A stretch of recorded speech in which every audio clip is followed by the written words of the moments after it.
Rosie O'Donnell has finally dropped a bombshell that is making everyone view Ellen DeGeneres from a completely new angle. As questions surrounding Sean Diddy Combs continue expanding, people are digging through forgotten Hollywood connections, old interviews, and timelines that once appeared completely irrelevant.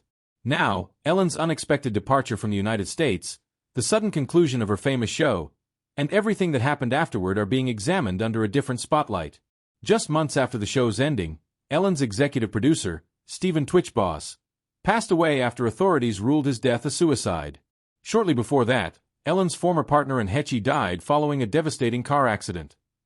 Reports suggest those painful tragedies, combined with rising scrutiny around Hollywood's most influential figures, have reignited intense online conversations.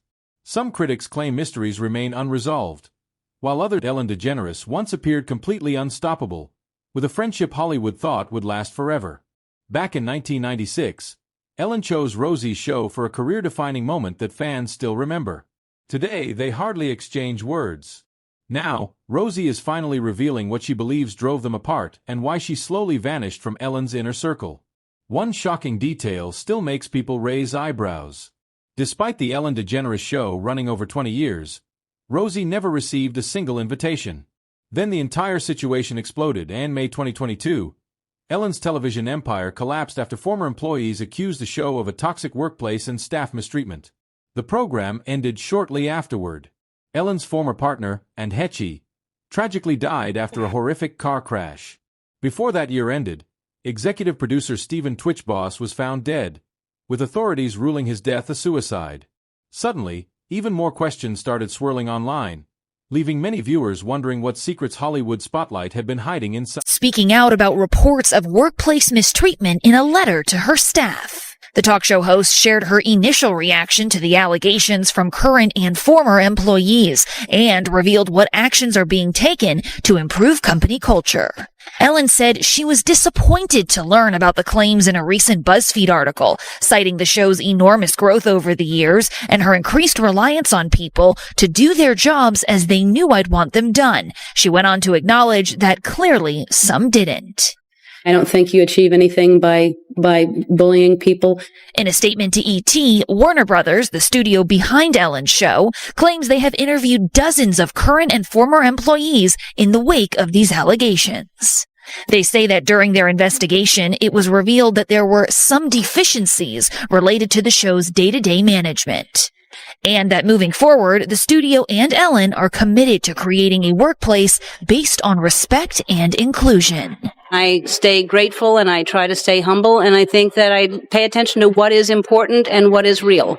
These misconduct allegations stem from a BuzzFeed article that was published last week, which included anonymous accounts from a dozen former and one current. Just 2 months after the Ellen DeGeneres show officially ended, executive producer Stephen Twitchboss was found dead, with authorities ruling his death a suicide.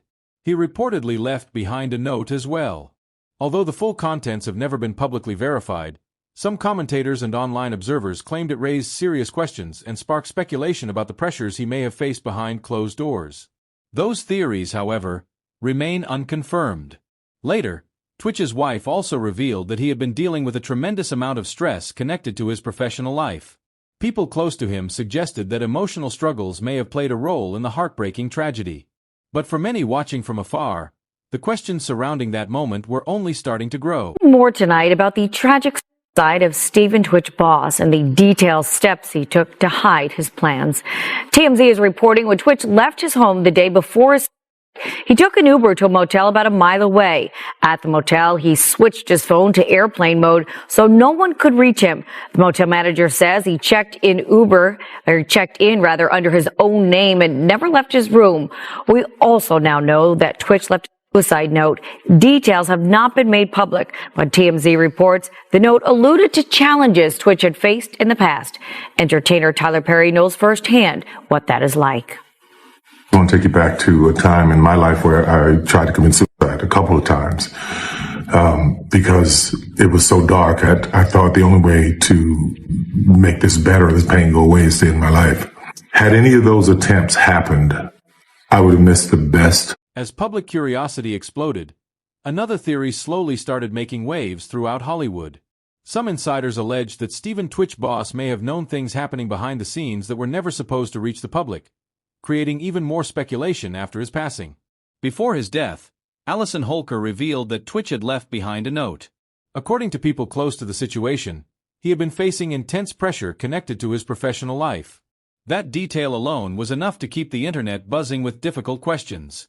At the heart of many online conversations was Ellen DeGeneres. Some critics claimed she wanted Twitch's respected reputation to help restore public trust after the workplace controversy damaged her image. Fans believed his credibility held significant influence. And after spending years as part of the show, many people questioned how much he truly knew or whether certain answers would remain hidden forever. December 12, Twitch packed a small bag with only a change of clothes and his handgun, slipped out of his house without telling Allison, turned his phone to airplane mode so he couldn't be tracked, and took an Uber to the Oak Tree Inn, a dreary two-story motel in a hacienda-style building on heavily trafficked Ventura Boulevard, just a mile from his house, and paid $107 to reserve a room for a single night. Twitch made his way down to room 249 and let himself in. Allison reported to police that Twitch was missing shortly after he had left the house, noting with particular worry that she couldn't reach him by phone, and he had not taken his car with him when he left, two things that she said were very much out of character for him. Because there were no details about Twitch's death, people just rushed to fill that void. This was at the time when Ellen had built this edifice as the nicest person on television. She would have YouTube stars, and all of a sudden that edifice was crumbling. The news about Ellen created a wave of online criticism at the time, including some directed at Twitch. Rosie O'Donnell has repeatedly claimed that Hollywood's most troubling stories often stay buried long before they ever reach the headlines. She once described an uncomfortable encounter involving Bill Cosby during a visit to her show, alleging that his reported actions toward members of her production crew were ignored instead of being openly challenged. For Rosie, that moment was not just a random event. She believed it represented a larger culture where powerful celebrities were protected while uncomfortable conversations remained locked away behind closed doors. Over the years, numerous former child performers have shared similar accounts. They described entering an industry where pressure allegedly began almost immediately, with powerful executives and filmmakers holding significant influence. According to those stories, achieving success often came with the expectation of staying quiet.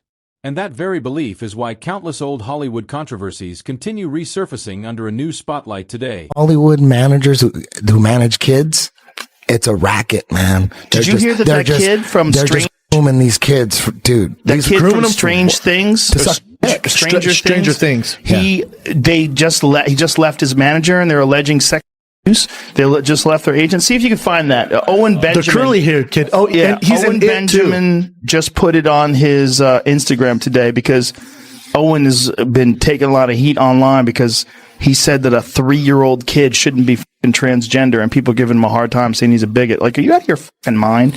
What's up with this transgender? Stranger Things actor dropped agent because of accused of assault. Disney star follows suit. Jesus Christ. This is nuts. Watch man. An open secret, and they go through, dude, they're accusing people. It's on.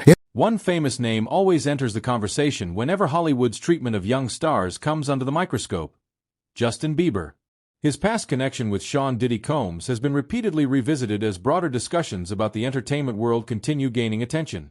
Many fans have also gone back through old interviews, questioning how certain moments involving Justin were handled when he was still a teenager.